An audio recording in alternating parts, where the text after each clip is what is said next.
सकाळच्या घाईमध्ये डब्याला असू देत किंवा नाश्त्याला असू देत, फ्रीजमध्ये भरपूर भाज्या असून सुद्धा आपल्याला कळत नाही की नक्की आज जेवणामध्ये किंवा डब्याला काय बनवू. तर आजचा पदार्थ असाच आहे की जो भरपूर पौष्टिक आहे. सकाळच्या घाईत नाश्त्याला तुम्ही बनवू शकता किंवा मग डब्याला तुम्हाला द्यायचं असेल, दुपारचं जेवण बनवायचं असेल, तर अशा वेळेस एक उत्तम पर्याय ठरू शकतो.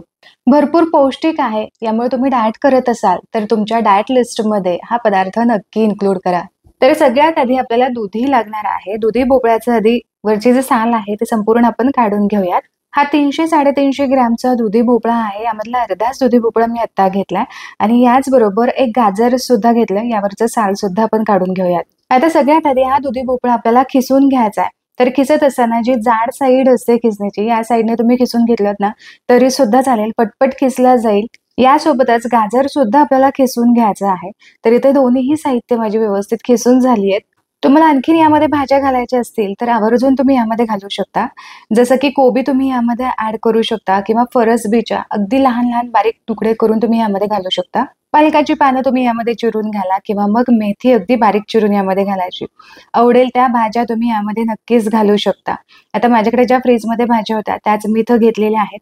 पण दुधी भोपळ्यामुळे ना जो स्वाद येतो ना तो अप्रतिम असतो. यामुळे नुसतेच दुधी भोपळ्याचा हलवा किंवा भाजीपैकी कधीतरी अशा पद्धतीचा पराठा नक्की ट्राय करून पहा. तर इथं मीडियम साईजचा एक कांदा चांगला बारीक मी चिरून घेतलाय. 3 ते 4 हिरव्या मिरच्या घेतलेल्या आहेत. अगदी बारीक बारीक त्याच देखील मी चिरून घेतल्यात. थोडीशी कोथिंबीर सुद्धा अगदी बारीक अशी मी इथे चिरून घेतलेली आहे आणि याच सोबत 2 मोठ्या लसणीच्या पाकळ्या मी इथं चांगल्या किसून घेतल्यात. आता हे सगळं साहित्य एकत्र करून घेऊ.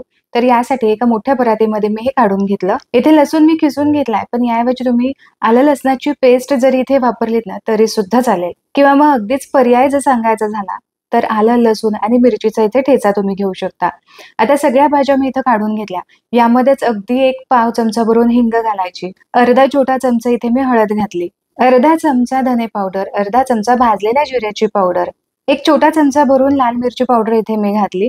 याचबरोबर 1 छोटा चमचा भरून इथे मी गरम मसाला घातलाय. चवीपुरतं मीठ सुद्धा आपल्याला आत्ताच यामध्ये घालायचंय आणि याचबरोबर 1 चमचा भरून इथं ओवा घेतलाय. हातावरती छान चोळून घालायचा म्हणजे स्वाद मस्त येतो.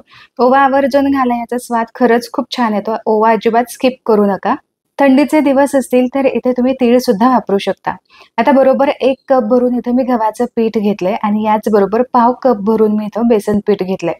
गव्हाच्या पिठाऐवजी इथे तुम्ही पूर्णपणे ज्वारीचं पीठ सुद्धा वापरू शकता.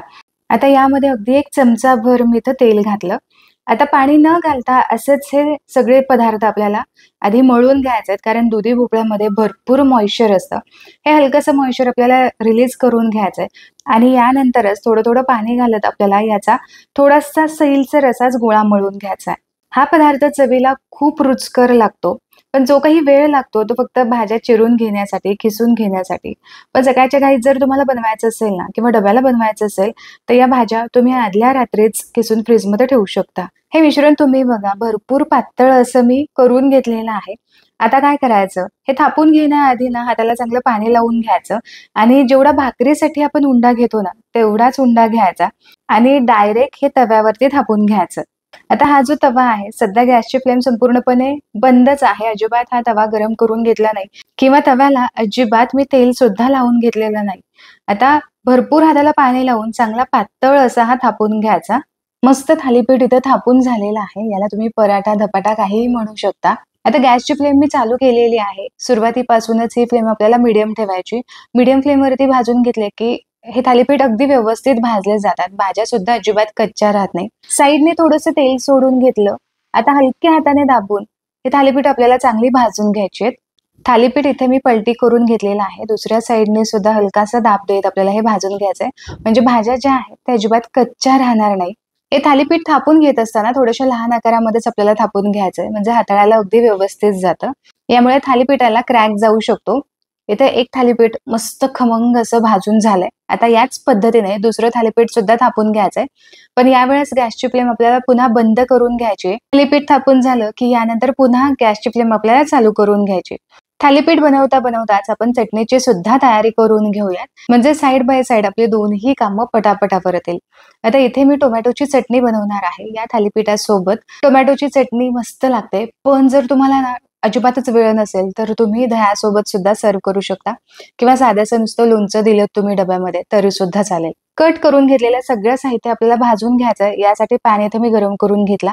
अगदी चमचाभर यामध्ये मी तेल घातलेलं आहे. 4 ते 5 हिरव्या मिरच्या अशा तोडून घातल्या. 3 ते 4 मी लसणाच्या पाकळ्या घेतल्यात. अर्धा इंच आल्याचे तुकडे घेतले आणि एक मीडियम साईजचा कांदा घेतला. हलकासा कांदा सॉफ्ट होईपर्यंत चांगला परतून घेऊ. तर इथे कांद्याचा हलकासा रंग चेंज होईपर्यंत, सॉफ्ट होईपर्यंत परतून घेतला.